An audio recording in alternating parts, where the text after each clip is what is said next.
Homens e mulheres de Portugal com um único objetivo: anunciar a mensagem.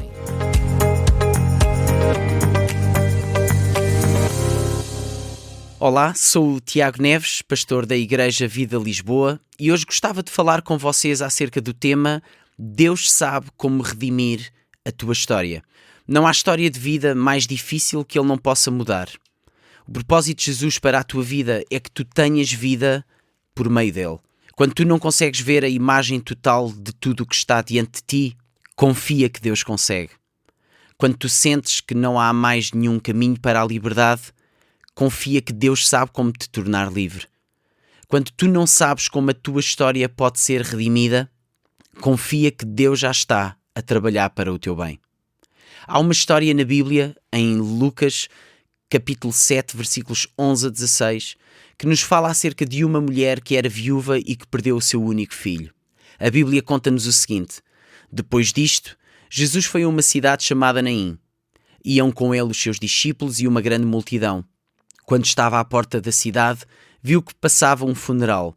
O morto era filho único de uma viúva. Ia muita gente com ela no funeral. Ao ver a viúva, o Senhor teve pena dela e disse-lhe: não chores. E aproximando-se, tocou no caixão. Os homens que o levavam pararam.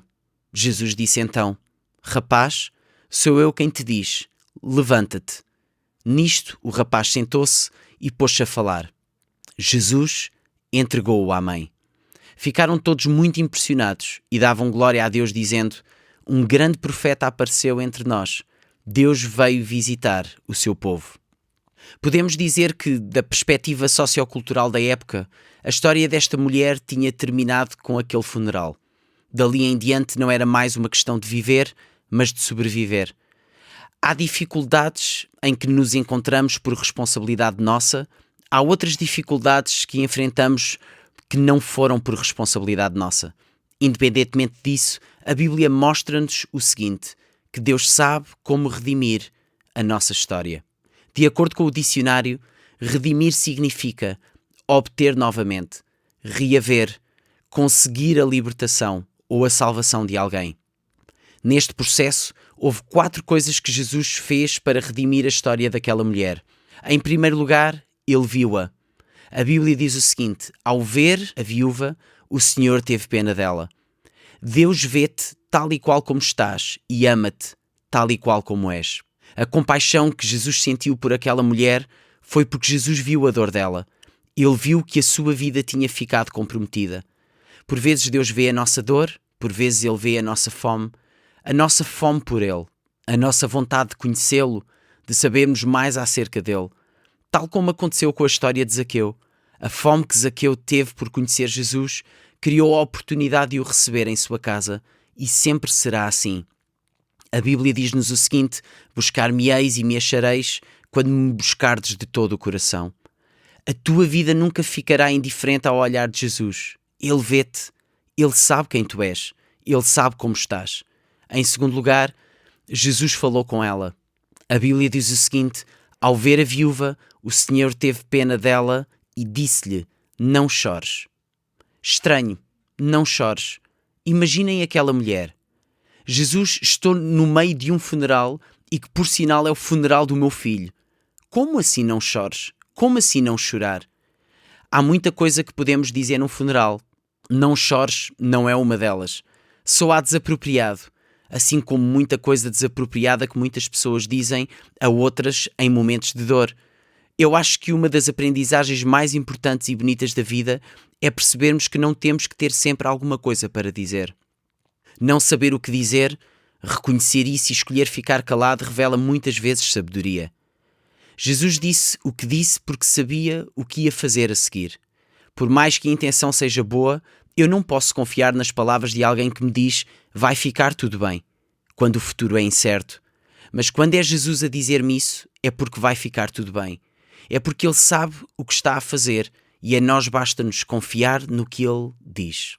O não chores de Jesus apontará sempre para um milagre, nem que esse milagre seja ajudar-nos a sermos fiéis a Ele até ao fim. Em terceiro lugar, Jesus tocou no caixão. Diz o seguinte a palavra de Deus: e aproximando-se, tocou no caixão. De acordo com a lei dada no Antigo Testamento ao povo de Israel, quem o fizesse seria considerado impuro.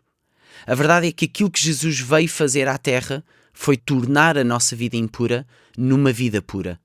Jesus tem a capacidade de ir aos recantos mais escondidos da nossa vida e transformar em luz aquilo que está em trevas. Coisas em nós que precisam de ser mexidas, mudadas, removidas, acrescentadas, de forma a que a vida dele seja expressa através da nossa. O toque de Jesus torna tudo novo em nós. Em quarto lugar, Jesus entregou-lhe o Filho. A Bíblia diz o seguinte: Jesus entregou-o à mãe. Ao entregar o Filho ressuscitado àquela mulher, Jesus estava a encher a sua vida novamente de esperança. Não uma esperança fundada num milagre, mas sim uma esperança fundada no Deus do milagre. A nossa vida cristã não pode correr atrás de milagres, muito menos ter a nossa esperança fundamentada em milagres. Esse não é o Evangelho de Jesus. Agora, nós acreditamos em milagres, oramos por isso e queremos ver isso acontecer. Mas que os milagres nos ajudem, acima de tudo, a correr atrás do Deus dos milagres, do Deus que nos ama, do Deus que nos salva. Que esses milagres nos ajudem a confiar que Ele nos vê e que somos cuidados por Ele. Que esses milagres nos mostrem que a nossa esperança é Cristo. A esperança que Jesus deu a esta mulher, entregando o seu único filho ressuscitado a ela, é uma imagem da esperança que Deus Pai nos deu, quando entregou o seu único filho na cruz e o ressuscitou para a nossa salvação e esperança. Deus sabe como redimir a tua história. Para redimir a tua história, Deus vê-te, Deus fala contigo, Deus muda a tua vida, Deus enche a tua vida de esperança. Jesus conhece a tua história. A questão é se tu conheces a dele. Porque se conheceres a dele, saberás que a sua história foi escrita para redimir a tua. Não há história de vida mais difícil que ele não possa mudar. Não há coração mais cético que ele não possa converter. Não há mente mais aprisionada que ele não possa libertar. Tudo o que ele fez e faz é por causa do imenso amor que ele tem por ti. É por causa do sangue de Jesus, por causa do seu sacrifício na cruz, que os nossos pecados são perdoados, e é por causa da sua ressurreição que a tua história pode ter uma conclusão diferente.